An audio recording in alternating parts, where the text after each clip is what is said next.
여름에도 이런 작업을 할까 했는데 정말 너무나도 충격이었습니다. 정말 이것이 북한이다. 경제 사정이 뭐 너무너무 어렵고 식량난 때문에 북한 주민들이 굶주리고 있다라고 얘기를 하는데 사람이 여기서 살아갈 수 있을까 할 정도로 너무너무 낡았고 창문에 유리창이 없습니다. 이미 체제 변화가 시작되었다라고 봅니다. 김정은 시대 엘리트 탈북들이 굉장히 늘어나고 있죠. 하바닥이라고 말하는 북한 주민들조차도 한국의 영화나 드라마를 보고 먹고 살기 위해서 오는 정도가 아니라는 거예요. 엘리트층들은 더한 거죠.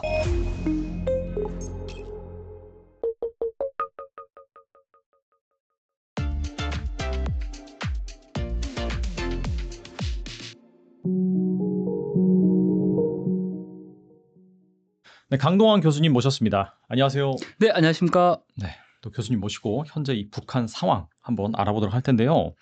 교수님께서는 이 북한 사람들이나 북한 내부를 직접 취재하시고 하시잖아요.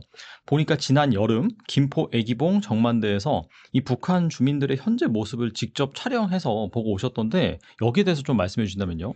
그동안 제가 북중 국경에 가서 이 압록강과 두만강 건너에 있는 북한을 주로 촬영을 했고 그걸 통해서 북한 주민들이 지금 어떻게 살아가고 있는지 또 북한 내부가 어떤 상황인지 이런 파악을 주로 했었는데요.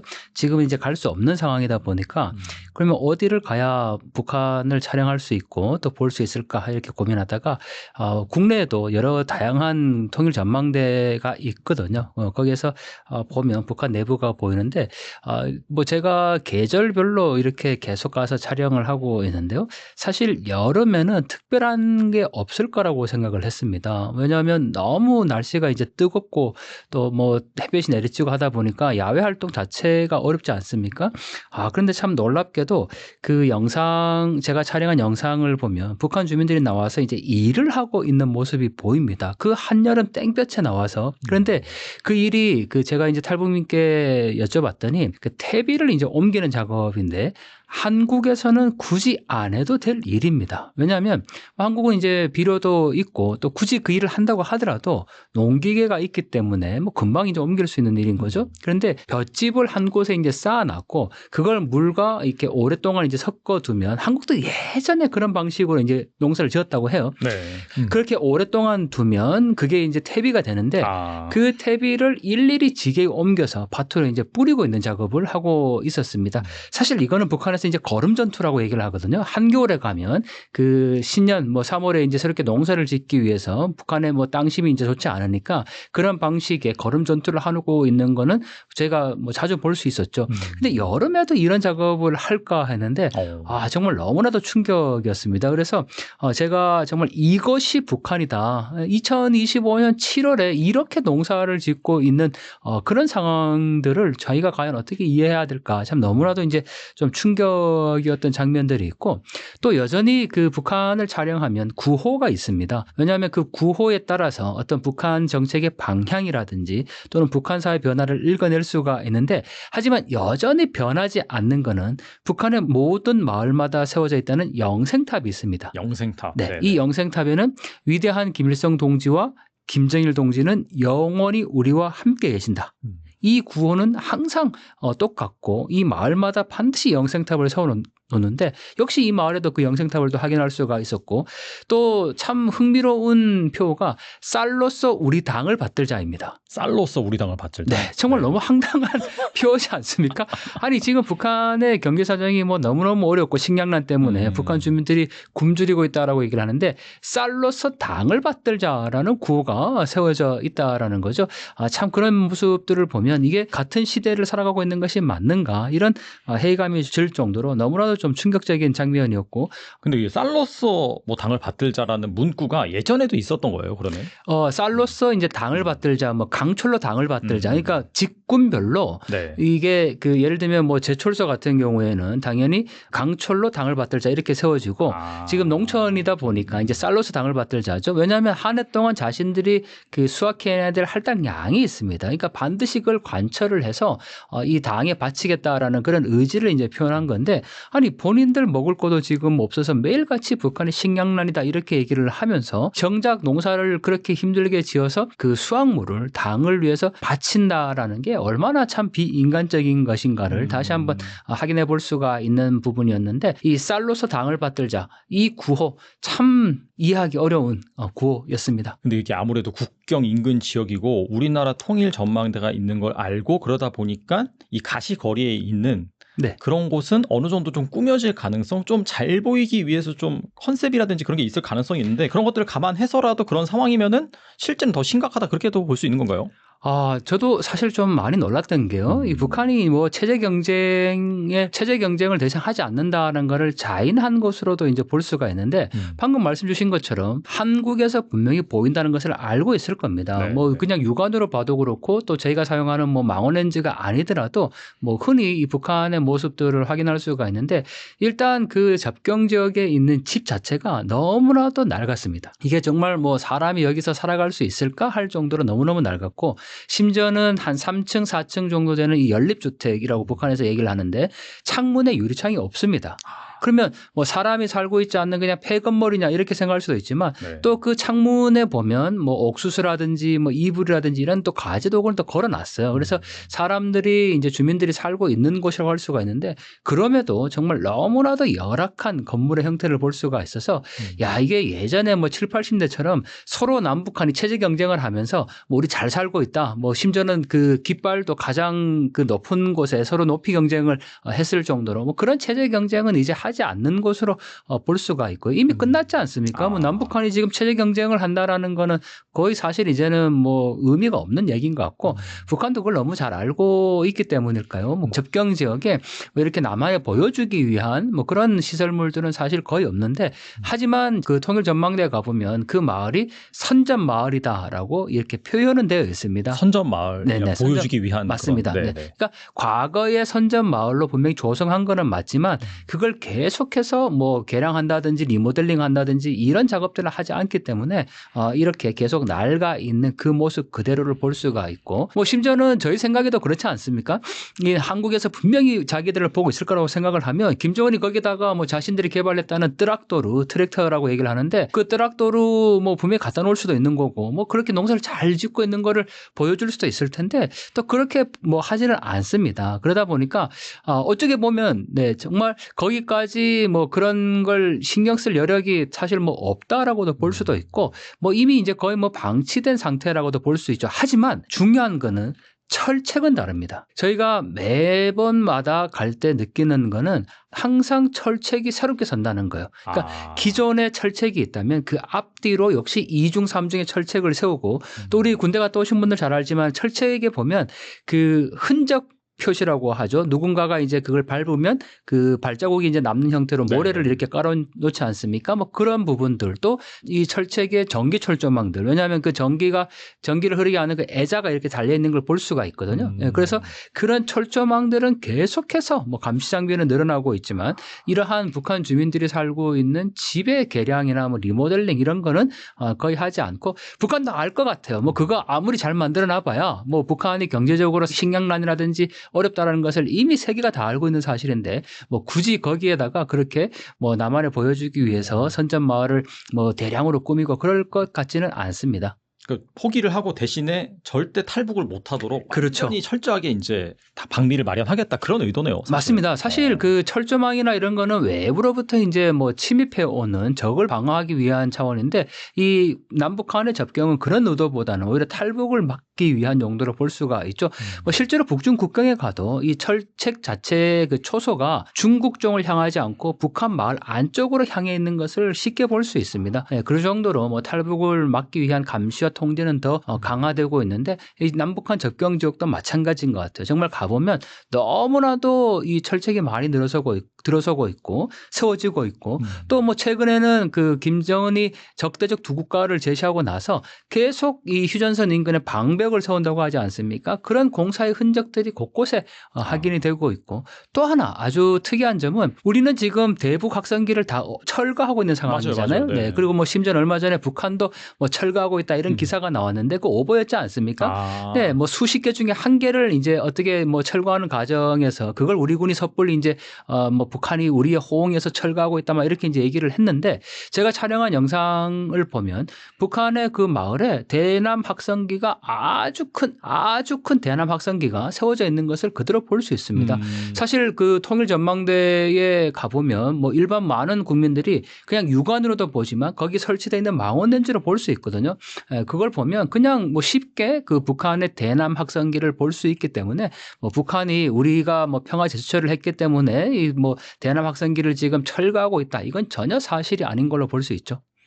그리고 이 정책 실패 책임이 엘리트들에게 전가되고 수청이 반복되면서 이 고위층조차 불안감을 느끼고 탈북하는 사례가 많이 늘어나고 있는데 실제 통계를 보니까 이 김정일 시대보다 김정은 시대 고위층 인사수가 탈북한 고위층 인사수죠. 3배 이상 증가했다라고 하더라고요. 이런 엘리트의 이탈 현상, 이 체제 변화의 신호로도 볼 수 있을까요? 저는 체제 변화의 신호라기보다 이미 체제 변화가 시작되었다라고 봅니다. 왜냐하면 이 엘리트의 그 탈북이라는 거는 사실 그 북한 체제 내에서 지금까지 탈북을 한 그 사람들을 보면 뭐 양강도라든지 또는 함경북도라든지 이렇게 국경 지역 일부 지역에 한정된 북한 주민들이 주로 이제 탈북을 했는데 말씀 주신 것처럼 김정은 시대 엘리트 탈북들이 굉장히 늘어나고 있죠. 뭐 심지어는 해외 대사관에서도 직접 탈북을 한 대사 외교관들도 있고 하니까 자, 그 얘기는 굉장히 불안하다는 거죠. 왜냐하면 우리가 북한 체제를 볼 때 뭐 상위 엘리트층들에게는 최고의 대우를 해준다. 그리고 그들을 위한 뭐 모든 조치 혜택은 다 준다. 그래서 이 아래층 북한 주민들은 이제 하바닥이라고 얘기를 하는데 그 하층민들이 이제 경제적으로 뭐 살기 어렵고 또 다른 살기 어렵기 때문에 뭐 탈북을 했다 이렇게 생각할 수 있지만 지금 아니라는 거예요. 이미 하바닥이라고 말하는 북한 주민들조차도 한국의 영화나 드라마를 보고 외부 정보에 이제 노출이 됐고 자기 자녀를 더 좋은 곳에 가서 공부시키고 싶다는 마음에 탈북하는 경우도 있습니다. 또 뭐 20대, 30대 같은 경우에는 한국의 그 미디어 영향을 받고 내가 저런 나라에 가서 한번 살아보면 좋겠다라고 해서 탈북하는 경우도 있고요. 그러니까 이미 그 북한 일반 주민들의 탈북의 양상도 바뀌어지고 있다라는 거죠. 예전처럼 뭐 먹고 살기 위해서 오는 정도가 아니라는 거예요. 그렇다면 엘리트층들은 더한 거죠. 본인들이 해외에 나가서 접하게 되는 외부 정보는 보면 한국의 경제적인 발전상 그리고 이미 거기에는 자유와 민주주의가 있다라는 거죠. 그런데 그러한 것이 있는 것만으로는 이제 부족한 겁니다. 여기에 뭐가 이제 더해져야 되냐면 체제 내부, 즉 자신의 안위가 굉장히 위험할 수 있다라는 상황이 전제돼야 되거든요. 그런데 김정은 시대에 보면 뭐 정상적인 게 없지 않습니까? 그냥 뭐 군부에서 뭐 별 3개가 갑자기 막 그 사병으로 강등된다든지 뭐 어느 날 갑자기 뭐 가장 높은 뭐 북한의 2인자, 3인자라고 얘기하던 사람들이 북한의 가장 최고위층에 있었다고 얘기하는 사람들이 오늘 갑자기 혁명한 교육하고 숙청되고 그러한 상황들을 엘리트들이 보는 겁니다. 그러니까 더 이상 이 김정은 체제의 어떤 미래가 없다라고 이제 판단이 되는 거고 그러다 보니까 이 엘리트층들의 이 탈북이 이제 늘어날 수밖에 없고 저는 이러한 탈북이 그 아래로부터 북한 주민들의 탈북과 또 위로 이 엘리트층들의 이러한 탈북들이 이제 계속 확산되면 북한 체제 전체의 변화로 이어질 수밖에 없을 것이다. 그러니까 지금 김정은이 계속해서 강조하고 있는 것이 어떤 체제 안정성을 위한 이 사상과 또 사상에 대한 통제 뭐 이런 걸 강화하고 있는 걸로 볼 수가 있는 거죠. 한마디로 김정은은 계속 누르고 통제하고 있고 거기에 북한 주민들 뭐 일반적으로 이제 굉장히 스펙트럼이 넓어진 거죠. 하바닥이라고 얘기하는 북한 주민들과 이 상위 엘리트 계층까지 다 이렇게 체제에 대한 어떤 혐오 더 나아가서 염증을 지금 느끼고 있다라고 볼 수 있습니다. 그게 이제 김정은이 아무래도 좀 젊은 나이에 집권을 하다 보니까 뭐 집권하자마자 물론 이제 뭐 장성택이라든지 확실히 좀 물갈이는 하긴 했지만은 그럼에도 불구하고 아직까지 그 아버지 시대에 남아 있었던 그런 뭐 주요 멤버들을 좀 교체하는 작업이라고 좀 봐야 되나요? 사실 북한에 이제 김정은이 등장한 지 거의 이제 10여 년이 지나고 있습니다. 뭐 북한 당국도 그런 표현을 쓰고 있거든요. 새 시대의 새로운 10년이라는 표현을 쓰고 있어서 이미 이제 등장할 때 뭐 장성택 처형이라든지 이런 부분들로 권력의 그 암투가 분명히 벌어진 건 사실입니다. 상태입니다. 어느 정도 이제 정리가 좀 됐고 하지만 김정은의 스타일 자체가 뭐 굉장히 좀 불안정하지 않습니까? 뭐 그러다 보니까 그 엘리트들이 당연히 이제 체제 염증을 느낄 수밖에 없고 또 자기 자녀들 뭐 우리가 지금까지 그 대표적으로 알려진 리일교 참사라든지 뭐 이런 분들 인터뷰를 보면 자기 자녀들의 어떤 미래를 위해서라는 표현을 많이 쓰고 있거든요. 예, 그러니까 결국은 이 북한 체제가 더 이상 이렇게 가서는 희망이 없다라는 것을 절실히 아마 느낀 것 같습니다. 그리고 6월 말 북한은 러시아 파병 북한군 전사자의 유해 소환식으로 추정되는 장면을 공개했습니다. 김정은이 침통한 표정으로 이 관에 인공기를 덮는 모습을 좀 대대적으로 선전했더라고요. 현재 러시아로 추가 파병이 예정돼 있는 상황에서 앞으로 더 많은 뭐 전사자나 부상자가 나올 수 있는 상황인데 이 북한 내부에 타격은 없을까요? 저는 이번 사안이 북한 내부에 굉장히 심각한 상황으로 번질 수 있다라고 봅니다. 왜냐하면 김정은이 지금 얼마 전에 이 해외 파병, 이 특수부대 작전 군인들을 불러서 표창 수여식을 했고 또 유가족들을 뭐 위로한다는 명목으로 행사를 개최를 했습니다. 그거를 종합적으로 저희가 판단해 보면 사상자가 전사자가 지금 약 300명에서 400명 정도 됩니다. 확인된 것만 그렇습니다. 김정은이 이 행사에서 그 전사한 군인들의 사진을 일일이 건네주는 장면이 있는데 그렇게 공개된 사진만 지금 300여 명이 넘습니다. 그럼 대략 지금 국정원에서는 뭐 한 600명 정도가 전사했을 거라고 이제 파악을 하고 있는데 저는 그보다 훨씬 더 많은 수가 이 전사했을 거라고 지금 추정이 되거든요. 그러면 명분 없는 전쟁이지 않습니까? 북한 당국이 공개한 영상을 보면 누구에게도 말하지 못하고 참전 출정을 했다라고 표현하고 있습니다. 그러니까 숨긴 거예요. 처음부터. 많은 분들이 이 러시아 파병과 한국의 월남전을 비교를 하는데 월남전 파병 때는 숨기지 않았습니다. 그렇죠. 내적이 한송식도 했습니다. 하지만 북한 스스로가 지금 이렇게 숨겼고 파병했나라는 것 자체를 지금 부모 자식도 모르고 있었다라는 거죠. 그러면 어느 날 갑자기 지금 600명이 넘는 군인들이 다 허망하게 목숨을 잃고 돌아온 거지 않습니까? 그 600명의 가족까지 추정하면 거의 몇천 명, 몇만 명이 지금 여기에 연루가 되어 있는 겁니다. 관계되어 있다라는 거죠. 그런 사람들이 어떻게 북한의 김정은 체제에 대해서 불만을 갖지 않을 수가 있겠습니까? 뭐 어떤 분들은 이 북한의 어떤 세뇌 교육 때문에 그 나가서 전사한 것을 영웅이라고 여기고 뭐 너무 뭐 우리가 생각하는 그런 시선으로 보면 안 된다라고 얘기를 하지만 인지상정이죠. 아무리 국가가 이들의 죽음을 영웅으로 만들고 자신의 조국을 위해서 목숨을 바쳤다 이렇게 영웅시하더라도 내 남편이 죽은 겁니다. 이제 18살 때 내 아들이 죽은 거예요. 그렇죠. 네. 근데 그거를 아무리 세뇌 교육을 받았다고 하더라도 정말 이 내 남편과 내 아들이 국가를 위해서 죽었으니까 난 너무 행복하다 이럴 수 있겠습니까? 많은 분들이 자꾸 북한 체제를 특이하게 보는 거는 저는 맞다고 생각해요. 왜냐하면 우리가 완전 다르잖아요. 하지만 그렇다고 해서 인간의 가장 기본적인 본성까지 외면하면 안 되는 거거든요. 저는 그래서 이게 분명히 600명의 전사를 한 거에 대해서 지금 김정은이 굉장히 위기감을 느낄 수밖에 없고 그러다 보니까 그 반대급부로 자꾸 이런 행사를 하는 거예요. 심지어는 표창 수여식도 했죠. 그리고 2번에 걸쳐서 지금 유가족들을 위로하는 자리를 만들었죠. 그리고 김정은이 101명의 전사자에 대해서는 일일이 심지어는 무릎까지 꿇으면서 그 표창을 훈장을 이렇게 걸어주는 장면이 나옵니다. 사실 그 김정은의 지금 뭐 건강 상태나 몸주로 봐서는 굉장히 힘든 일이었거든요. 101번을 꿇어앉았다가 일어서서 그 휘장을 걸어준다라고 하면 그 쉽지 않은 일입니다. 그러한 모습도 보이고 더군다나 김정은이 몇 번이고 눈물을 흘립니다. 뭐 저는 당연히 이제 악의 눈물이라고 표현하는데 그렇게 눈물을 흘리면서 보여주는 이 자애로운 지도자의 이미지 이걸 통해서 계속해서 영웅 만들기를 하고 있다는 거죠. 그 얘기는 반대로 이러한 전사자에 대한 어떤 슬픔과 사회적인 분위기 자체가 너무 지금 정권에 대한 불만으로 이어지고 있다라는 것을 오히려 보여준다라는 거죠. 그렇지 않겠습니까? 뭐 북한이 침략을 받았습니까? 북한 내부에서 전쟁을 했습니까? 아니잖아요. 남의 나라 전쟁에 명분 없는 전쟁에 이름도 알 수 없는 그런 나라에 가서 그것도 부모나 뭐 아내에게 다 숨기고 일반 주민들한테 다 숨겼잖아요. 지금 밝혀지니까 겨우 이렇게 지금 막 영웅 만들기로 하고 있는 거지 숨기려고 했던 거 아닙니까? 그러다 보니까 당연히 북한 내부에 그런 민심이 흉흉할 수밖에 없고 이러한 사회적인 분위기를 지금 다독이고 하기 위해서 지금 이러한 그 유가족과 관련된 행사를 하고 있는 것이 아닌가 볼 수 있죠. 이제 막 무릎을 꿇는다든지 눈물을 흘린다든지 이런 거는 그 아버지 시대 때는 찾아볼 수 없었던 그런 액션이라고 볼 수 있을까요? 그렇죠. 특히나 지금 유가족들에게 거의 90도 인사를 하는 걸 볼 수도 있습니다.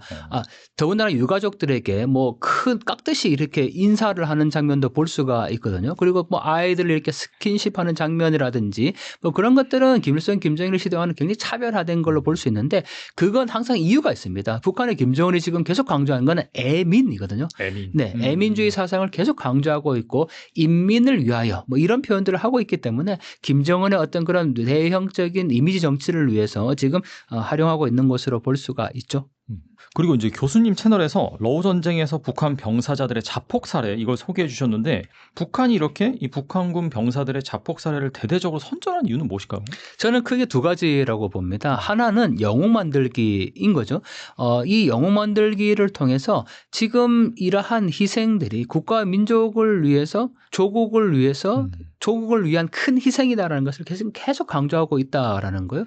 자, 또 하나 두 번째는 북한 내부의 이제 사상성의 강조인데 김일성, 김정일 때는 자폭 용사 세대라는 표현을 썼어요. 아, 원래 있었군요. 원래 그 표현이 있습니다. 그런데 김정은 세대 들어서서 우리가 흔히 얘기하는 새 세대들, 그 젊은 세대들은 내가 왜 김정은을 위해서 목숨을 바쳐야 되나라는 반문을 품었던 세대들인 거죠. 지금도 마찬가지고. 그러다 보니까 이러한 전쟁터에서 목숨을 걸고 싸웠단 말이죠. 그런데 그게 단순히 전쟁에 나가서 그냥 싸운 정도가 아니고 김정은을 위해서 또는 조국을 위해서 뭐 조선민주인민공화국 만세를 외치면서 그렇게 자폭했다라는 거를 영웅시하고 있는 거예요.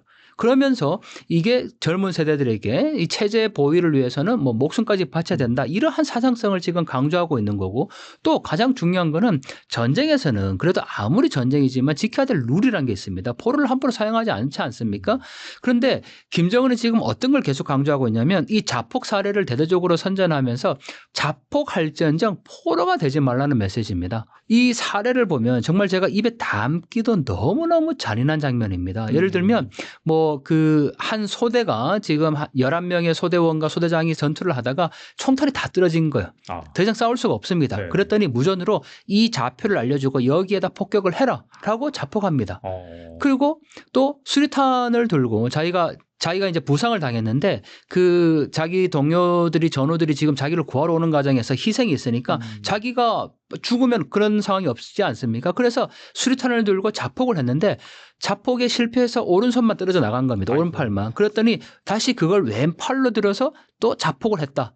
용감하게 뭐 전사했다 이런 표현들이거든요. 그러니까 또 지뢰밭이 있는데 어떤 정해진 시간 안에 이제 본대가 그것을 통과할수록 되어 있었겠죠. 그런데 시간은 다가오는데 지를 다 제거하지 못한 거예요. 그러니까 자기가 6탄으로 돌격해서 그 지뢰밭을 그냥 해쳤다라는 거거든요. 그게 전투 상황에서 말이 됩니까? 그러한 걸 지금 계속해서 선전하고 있고 그걸 군인들에게 지금 강조하고 있다는 거는 절대 포로가 되지 말고 자폭해라. 그리고 그 자폭은 조국을 위한 영웅적인 대우고 모든 대우를 다 해주겠다. 그리고 더 나아가서 김정은을 위해서 그걸 이제 당중앙위원회라고 얘기를 하거든요. 김정은 동지를 수반으로 하는 당중앙위원회를 목숨으로 사수하자 이런 구호가 있어요. 북한군에. 그러니까 그러한 김정은을 사수하는 것이 가장 영광스러운 행위다. 이걸 지금 계속 강조하고 있다는 거죠. 저는 이 영상 보면서 정말 너무나도 붕괴했습니다. 한 21세기에 아무리 전쟁터지만 600명이 전사를 했고 그 가운데 지금 이러한 뭐 상상하기 어려운 그러한 내용들로 지금 이 자폭 사례를 선전하고 있다라는 거 정말 너무나도 어이없는 너무나도 황당한 일인 거죠. 자신의 정권 유지를 위해서 파병을 했고 그 파병된 군인들의 목숨을 자폭한 걸로 영웅을 만들고 있고 또 남아있는 군인들에게 너희가 포로가 되지 말고 자폭해라 이런 메시지를 주고 있으니 얼마나 이게 악랄한 정권입니까? 저는 정말 이 영상을 보고 누구나도 붕괴해야 된다라고 생각합니다. 앞서 말씀하신 것처럼 새 세대잖아요. 우리나라 지금 이제 MZ 세대인데 그렇게 막 선전을 한다라고 해서 이들이 그 부분을 수용할지 어떻게 보세요? 그건 진짜. 정치 선전이라는 거는 반복이 가장 중요합니다. 끊임없이 주입을 하게 된다라는 거죠. 북한에서 지금 이렇게 대대적으로 선전을 하면서 가장 강조한 거는 영웅입니다. 심지어 이번에 평양에 거리를 조성하고 그 거리 이름을 샛별거리로 해주겠다. 전사자들의 그 뜻을 따라서 지금 뭐 조국을 위한 별이 되었다 이렇게 이제 표현을 하거든요. 그러다 보니까 거리 이름을 샛별거리 그리고 위운비 세워주고 또 여기에는 사병들뿐만 아니고 군관도 파병이 된 겁니다. 장교들이죠. 그러다 보니까 이 사병들은 부모가 있고 나이가 어리니까 사병들이 군관들은 대략 한 3, 40대 정도 됩니다. 그러니까 이번 유가족 때 그 행사를 보면 자녀들을 데리고 여성이 나온 경우에는 대부분 군관의 아내라고 보면 되거든요.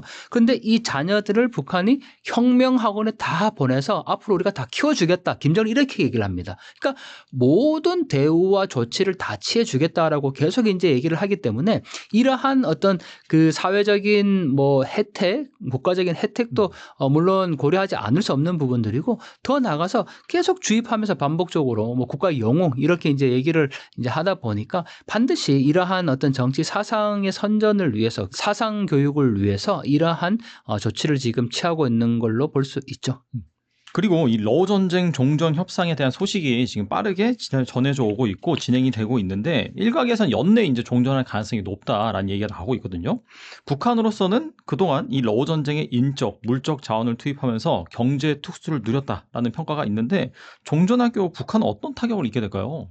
사실 뭐 토사구팽이라는 말이지 않습니까? 사냥이 끝나면 사냥개를 잡아먹는다라고 얘기를 하는데 지금 북러 간의 관계는 그 어느 때보다 돈독합니다.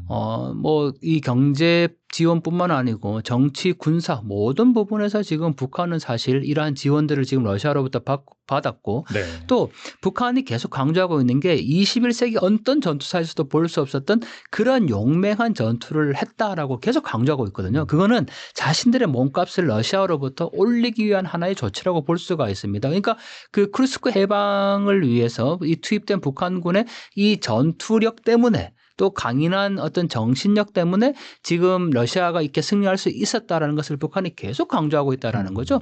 그런 점에서 전쟁이 지속되는 한 북한으로서는 러시아로부터 받을 수 있는 모든 정치적인 모든 경제적인 이 지원들을 다 받게 될 겁니다. 더군다나 지금 그 북러 조약 가운데 하나가 양국 간의 다리를 연결하는 거거든요. 제가 그 러시아 측으로부터 이제 그 현지에 있는 분으로부터 입수한 영상을 보면 현지에서 그 다리를 건설하고 있는 장면들이 있습니다. 그러니까 실제 조약에서 그 내용이 있었기 때문에 북러 간에는 분명히 그 다리가 조성이 될 겁니다. 이게 전쟁이 끝나더라도요. 그러면 지금은 계속 러시아 극동 지역이죠. 브라디보스톡과 평양을 연결하는 비행기라든지 또는 기차만 이제 운영할 수가 있었는데 다리가 연결되면 육로로 이제 인적 물적 교류가 이제 왕래가 가능해지겠죠. 그러다 보면 이 북러 간의 어떤 경제적인 지원이나 이런 건 더 가까워질 수 있습니다. 하지만 우리가 눈여겨봐야 될 거는 러시아가 과연 그렇게 할 것인가의 문제죠. 그러니까 외형적으로 다리를 분명히 짓겠다고 북러 간의 협정이 있었기 때문에 그 공사도 하고 있고 짓겠지만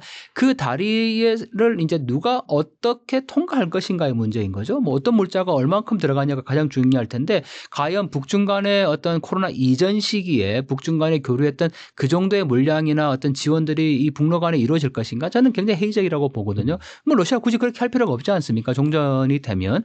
그런 점에서 북한은 지금 이 전쟁 상황에서 잠시 말씀드렸지만 이 자신들의 전투 역량이 얼마나 그 컸다라는 것을 지금 계속 러시아에게 이제 어필을 하고 있고 또 그런 점에서 뭐 심지어는 문화 교류까지도 지금 이제 이어지고 있는 상황인데 지금으로서는 뭐 가장 북한이 이 러시아로부터 어떤 전쟁 특수를 누리고 있다고 봐야 되겠죠. 그리고 최근 이 북한의 시장 쌀 가격이 킬로그램당 15,000원을 넘었다는 소식입니다. 앞서서도 이제 뭐 쌀로서 뭐 당을 받든다 그런 말씀하셨는데 네. 보니까 이제 작년 연말만 하더라도 이 9,000원 수준이었는데 최근에는 15,000원까지 올랐단 말이죠. 뭐 거의 2배 가까이 오른 그런 상황입니다. 아무튼간에 이 북한의 통화 가치가 빠르게 하락하고 있다라는 시그널인데 러우 전쟁을 통해서 막대한 수입을 얻은 걸로 알고 있거든요. 그럼에도 불구하고 이 내부 경제가 더 악화된 이유 어디 있을까요? 저는 굉장히 뭐 간단히 설명할 수 있을 것 같습니다.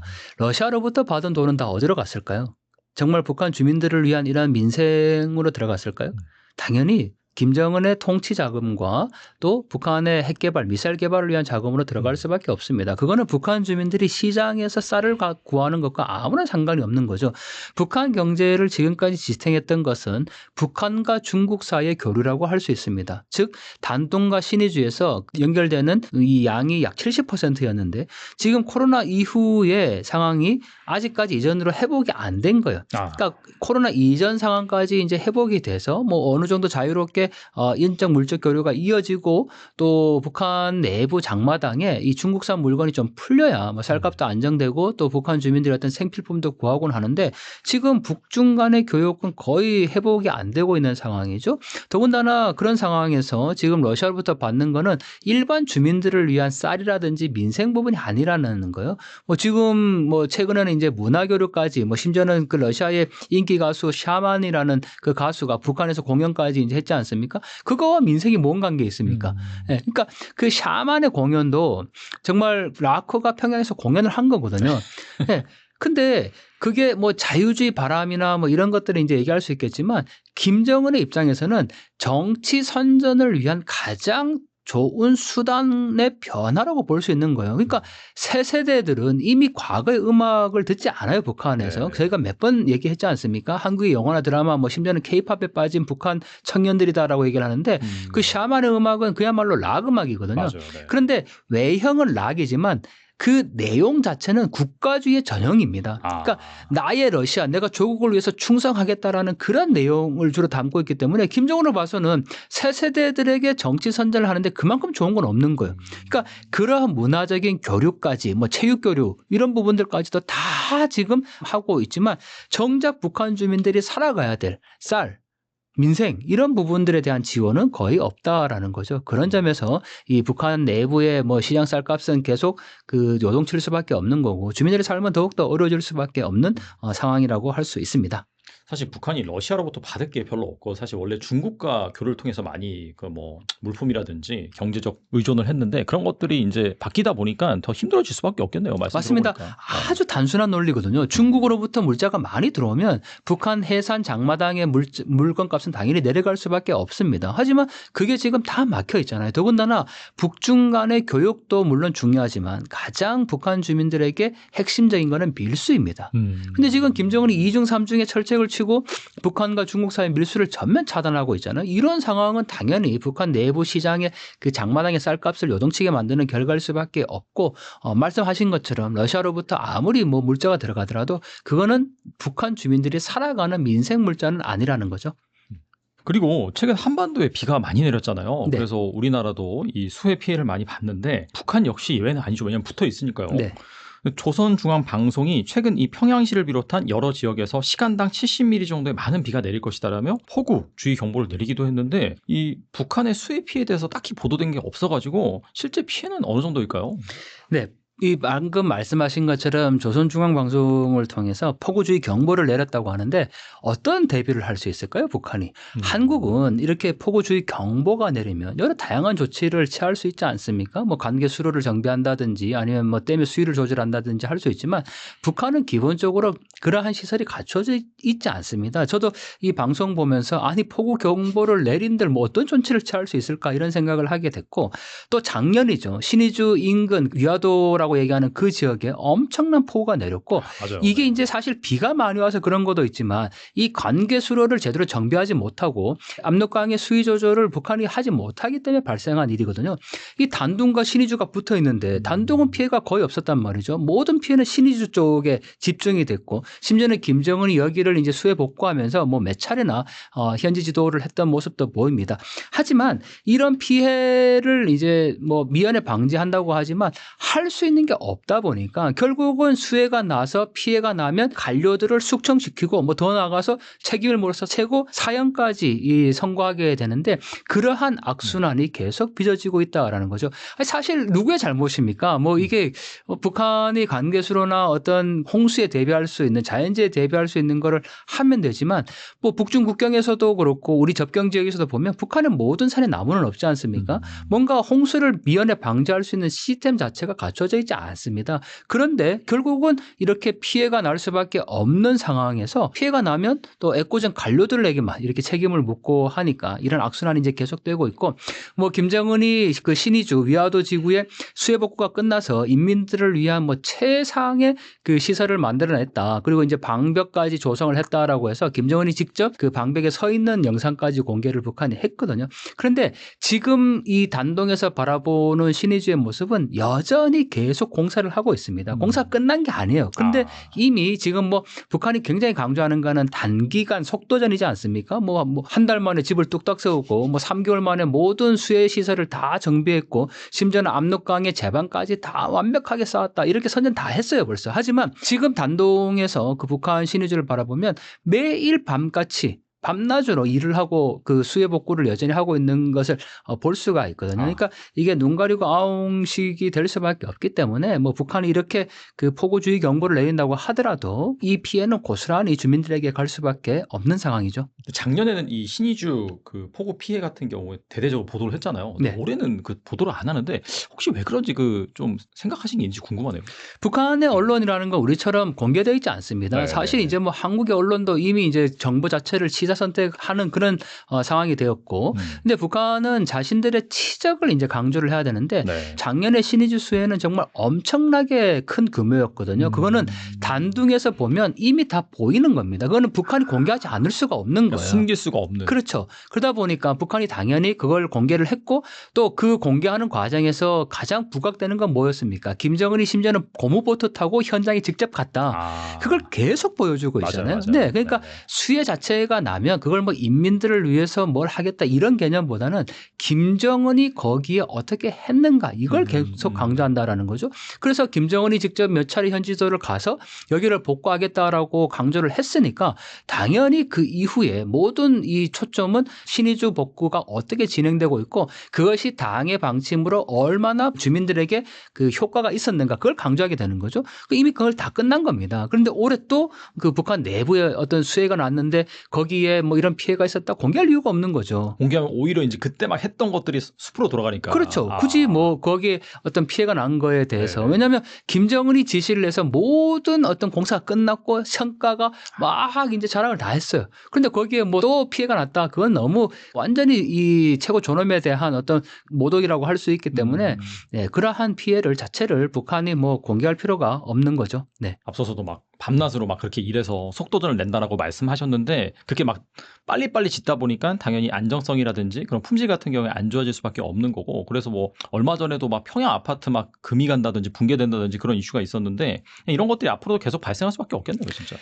그렇죠. 기본적으로 북한의 건설이라는 거는 뭐 굉장히 취약할 수밖에 없습니다. 굳이 다른 사례를 들지 않아도 그 신의주 수해복구 작업 과정에서 중국에서 촬영한 영상 일부가 공개가 됐거든요. 뭐 저 개인적으로도 그 유튜브에서도 공개를 했는데 네. 보고 있으면 정말 저게 70년대 건설 방식도 저렇게는 하지 않았을 거다라고 볼 수 있는 장면들이 많습니다. 심지어는 북한에서 공개한 사진과 영상들을 보면 김정은이 그 자리 현지 지도를 왔거든요. 그런데 우리가 이제 비계라고 얘기를 하는데 건설하는 건물에 이렇게 올라갈 수 있는 그런 구조를 우리는 이제 크레인이나 뭐 그런 걸로 통해서 새로 이 철근으로 만든 비계를 사용해서 이 계단을 만들어서 이제 작업자들이 이제 거기 올라가곤 하는데 거기 김정은이 왔음에도 불구하고 나무로 만든 다리입니다.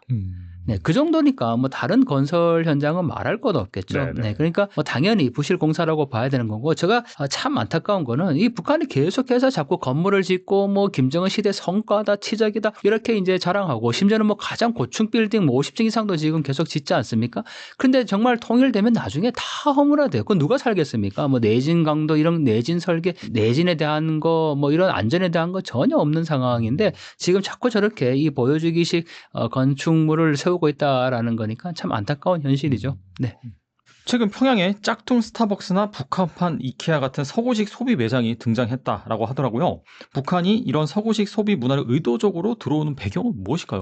저는 이거 보면서 역시 김정은이다 이런 생각을 했거든요. 얼마나 이율배반적이지 않습니까? 매일같이 뭐 미제국주의라고 욕하고 뭐 미제를 부시자, 집부시자 뭐 이렇게 이제 선전하면서 정작 평양 시내 한가운데는 이렇게 스타벅스 상품이 유통되거나 심지어는 또 짝퉁 스타벅스를 만들었어요. 스타벅스 리저브 매장이 있는데 그거를 그대로 지금 카피를 해가지고 지금 또 판매하고 있는 것이 보여졌거든요. 네네. 자, 이러한 것들이 과연 북한 일반 주민들이 여기를 이용할 수 있을까요? 이게 낭랑 애국 금강관이라고 해외에서 이제 관광객들이 들어오면 주로 이용할 수 있는 외화 상점으로 이제 되고 있고 또 평양의 아주 일부 계층들이 이용할 수 있는 그런 곳입니다. 뭐 커피 한 잔에 지금 그 10달러가 넘는 뭐 그런 곳인데 와. 과연 누가 여기에서 지금 북한 주민들 중에 누가 이곳을 이용할 수 있습니까?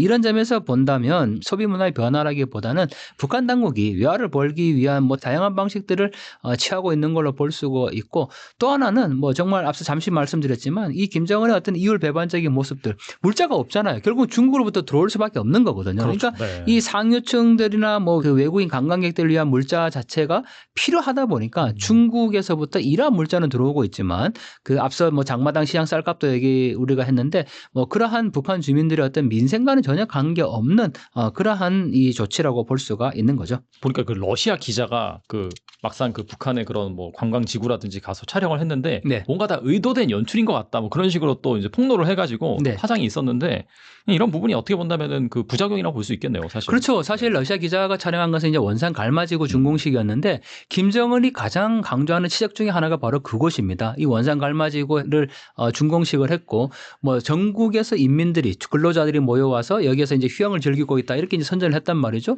그런데 러시아 기자가 직접 가서 이제 했단 말이죠. 그런데 그 준공식 때 러시아 대사도 참석을 합니다. 그러다 보니까 이제 기자가 갈 수밖에 없었는데 김정은 씨는 두 가지를 노렸겠죠. 하나는 정말 그 러시아 관광객들을 비롯해서 해외 관광객들을 통해서 외화를 버는 것 그걸 노렸을 거고 또 하나는 지금 북한이 하고 있는 거 그러니까 내부적으로 인민들을 위해서 일하 휴양시설까지 만들었다라는 거죠. 그런데 휴양시설을 만들어서 뭐 전국 각지에 지금 인민들이 와서 뭐 휴양을 즐기고 있다. 이게 계속 북한 방송에 나오고 있거든요. 그런데 러시아 기자 눈에 봤을 때는 이게 의도된 거라는 거죠.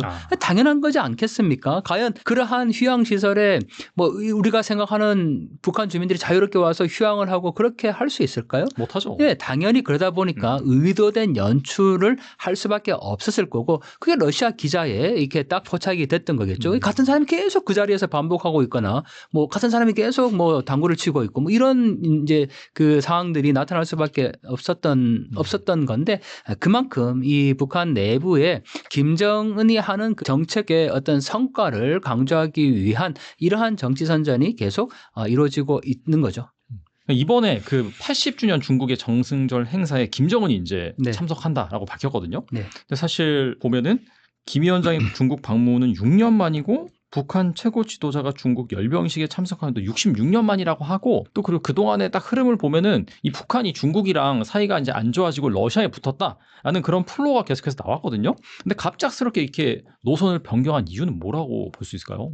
네, 뭐 다자 외교 활동이다 이제 이렇게 얘기를 하는데 김정은의 입장에서는 굉장히 다양한 어떤 그 모험을 하고 있는 거다라고 볼 수가 있죠. 왜냐하면 뭐 푸틴과 시진핑과 관련해서 푸틴이나 시진핑과 이렇게 개인적으로 회담을 했고 당연히 뭐 그런 이제 양자회담에 대한 그 사진이나 또 선전은 지금까지 계속 나왔습니다. 그런데 이번에는 다자회담이지 않습니까? 더군다나 그 시진핑과 또 푸틴과 함께 사진을 찍는 모습까지 이렇게 이제 공개가 됐는데 이러한 북중러의 밀착 관계는 신냉전 구도를 보여주는 굉장히 좋은 장면이라고 볼 수가 있습니다.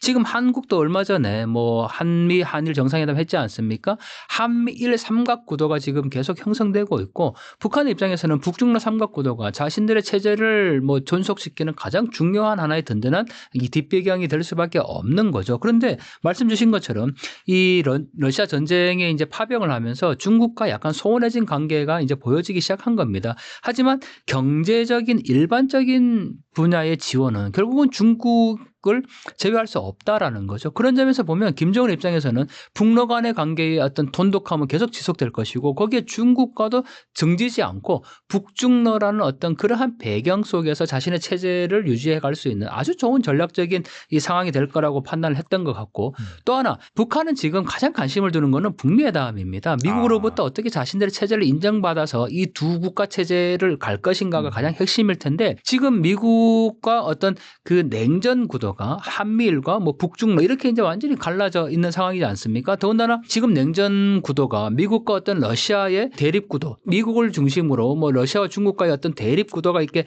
형성되어 있는 그런 상황인데 거기에 지금 북한이 중국과 러시아와 이 밀접한 관계를 갖는다? 그거는 미국과의 협상에서도 굉장히 중요한 이 협상의 어떤 레버리지를 차지할 수 있다라는 거죠. 그런 점에서 본다면 뭐 북한의 김정은으로서는 최대의 어떤 그 외교적인 지금 성과를 노린 하나의 도박이다라고 볼 수가 있을 것 같습니다.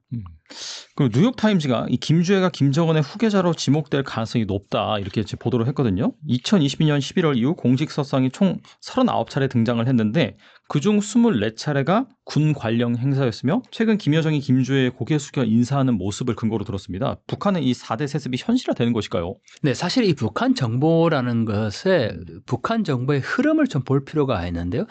지금은 이제 뉴욕타임즈가 그 보도를 했다고 하는데 또 얼마 전에는 일본의 NHK에서 이렇게 김주애의 후계설이 확실하다 뭐 이런 보도가 이제 나오면서 또 이러한 논의가 이 국내 언론에 많이 이제 논의가 됐습니다. 저는 이게 이제 북한 정보의 흐름이라고 보는 건데요.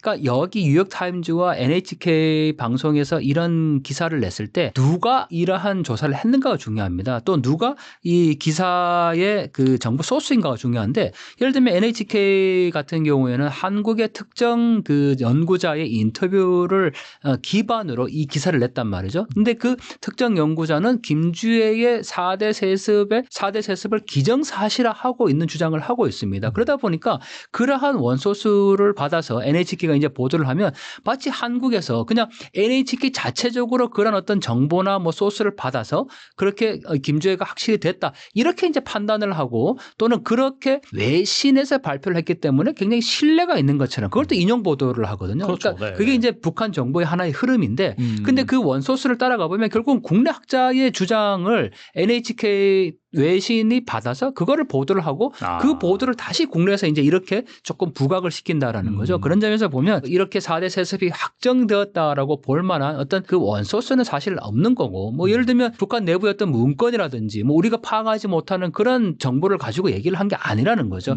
저는 그런 점에서 계속해서 자꾸 그 김주애 4대 세습설이 나오고 있는데 저는 이 김정은의 어떤 통치를 강화하기 위한 김정은의 이미지 정치를 위한 하나의 수단으로서 김정은은 활용되고 있을 뿐이다라는 주장을 여전히 하고 있거든요. 그래서 아직까지 뭐 나중에도 마찬가지지만 이 여성으로서 김주애가 4대 세습에 통해서 후계자가 되고 뭐 그걸 북한의 어떤 최고 지도자가 된다라고 저는 절대 생각하지 않습니다. 그렇게 될 수도 없고요. 또 그렇게 해서도 안 되는 부분들이고요.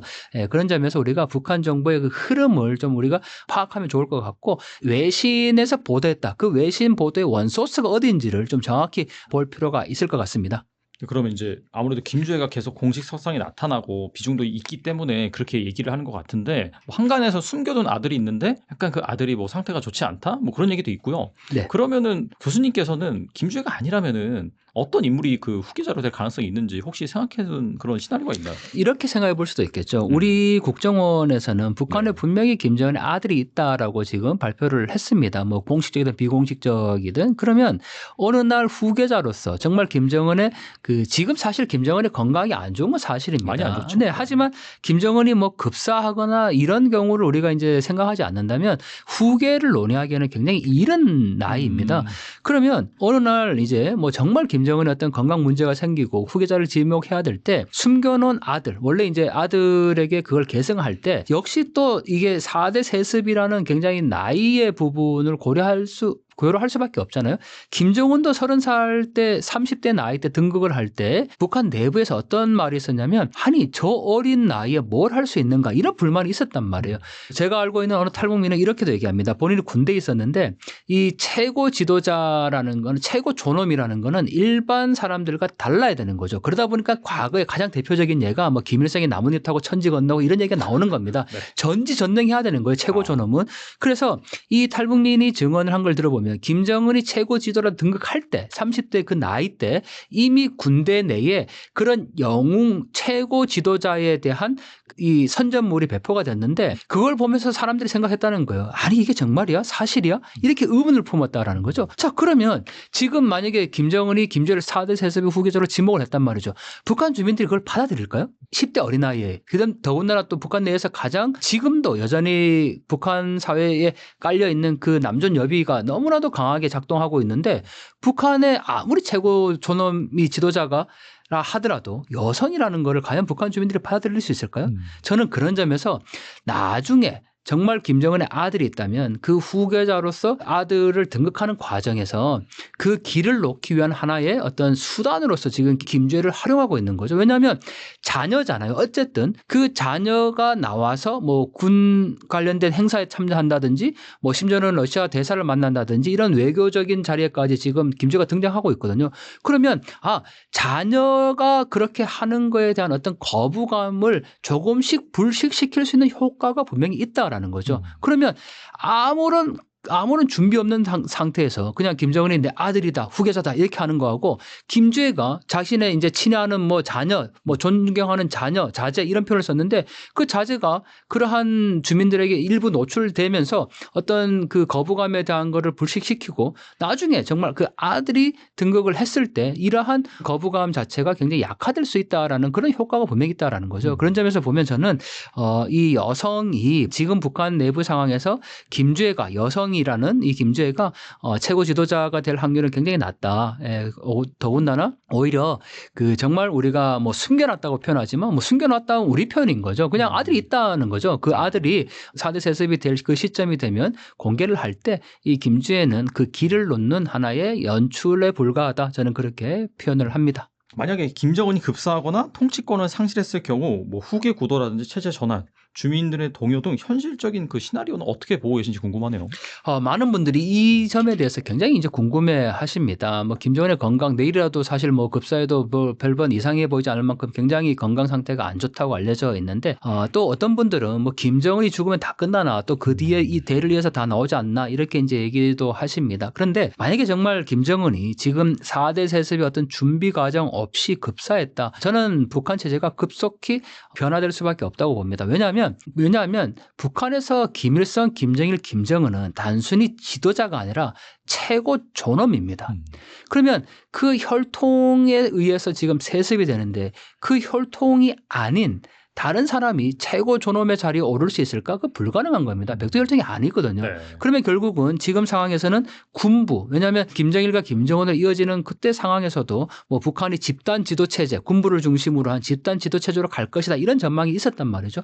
그러면 이러한 그 김정은의 어떤 급사 상황에서 4대의 어떤 백두혈통이 세워지지 않는 상황이라면 북한은 뭐 당연히 그 즉시로 붕괴된다 이렇게 보기는 무리겠지만 뭐 어느 정도 군부를 중심으로 집단 지도 체제를 꾸려가려고 하겠죠. 하지만 과연 그러한 체제를 북한 주민들이 받아들일 수 있겠는가. 그리고 그러한 집단 지도 체제 안에서 누군가 한 사람이 내가 최고 지도자다라고 했을 때 과연 그거를 인정할 수 있겠느냐의 문제인 겁니다. 그런 점에서 본다면 저는 김일성, 김정일, 김정은으로 이어지는 또 4대 세습까지 이어지는 그 부분에 대해서 김정은이 강조하고 있는 이유가 바로 자신의 혈통이 아니면 안 된다라는 걸 분명히 알고 있다라는 거죠. 그런 점에서 자꾸 이렇게 김주애 4대 세습 얘기가 나오는데 결론적으로 저는 어떠한 경우에도 4대 세습은 해서는 안 된다. 또 우리가 그걸 막을 수 있으면 막아야 된다라고 생각을 합니다. 뭐 학자로서 4대 세습의 후계자가 김주애냐 아니냐 이런 뭐 논쟁을 하고 뭐 논거를 확보하는 것도 논거를 통해서 전망하는 것도 중요하겠지만 저는 학자도 가치를 배제할 수 없다고 생각하는데 4대 세습의 김정은 체제 절대 4대 세습의 북한 체제 절대 용인해서는 안 된다고 생각합니다. 네, 오늘 나와주셔서 정말 좋은 말씀 많이 해주셨는데 끝으로 이 영상을 보고 계신 분을 위해서 한 말씀만 부탁드립니다. 네, 북한 내부에 여러 가지 일들이 벌어지고 있습니다. 러시아 우크라이나 전쟁이 지금 어떻게 종전될 것인가. 김정은은 북경까지 가서 지금 북중러 이 회담까지 북중러 정상회담까지 연 상태인 거죠. 한반도 상황이 사실 요동치고 있습니다. 그런데 우리는 지금 너무 국내 정치 문제에 이렇게 매몰되어 있는 것이 아닌가라고 생각이 드는데요. 이 한반도 문제는 곧 또 한반도 문제, 더 나아가서 북한 문제는 곧 오늘의 나의 문제다라고 생각하고 우리가 이 문제에 좀 더 관심 갖고 상황을 좀 지켜보면 좋을 것 같습니다. 네, 뭐 지정학적 시대 거기에 이제 북한이 있고 우리나라가 있는데 새 정부가 뭐 바라는 것은 정말 지혜를 잘 발휘해가지고 뭐 북한과의 뭐 협상이라든지 그런 관계 이런 이슈가 있을 때 잘 개입을 해가지고 정말 한반도 안보가 제대로 섰으면 하는 그런 바람입니다. 그런 관점에서 또 교수님께서 운영하시는 통생 통사 맞나요? 네, 맞습니다. 네, 강동원 TV입니다. 네네. 네. 꼭 방문해 보셔서 많은 또 정보 얻어가시면 좋을 것 같습니다. 네, 지금까지 강동원 교수님 나와주셔서 감사합니다. 네, 고맙습니다.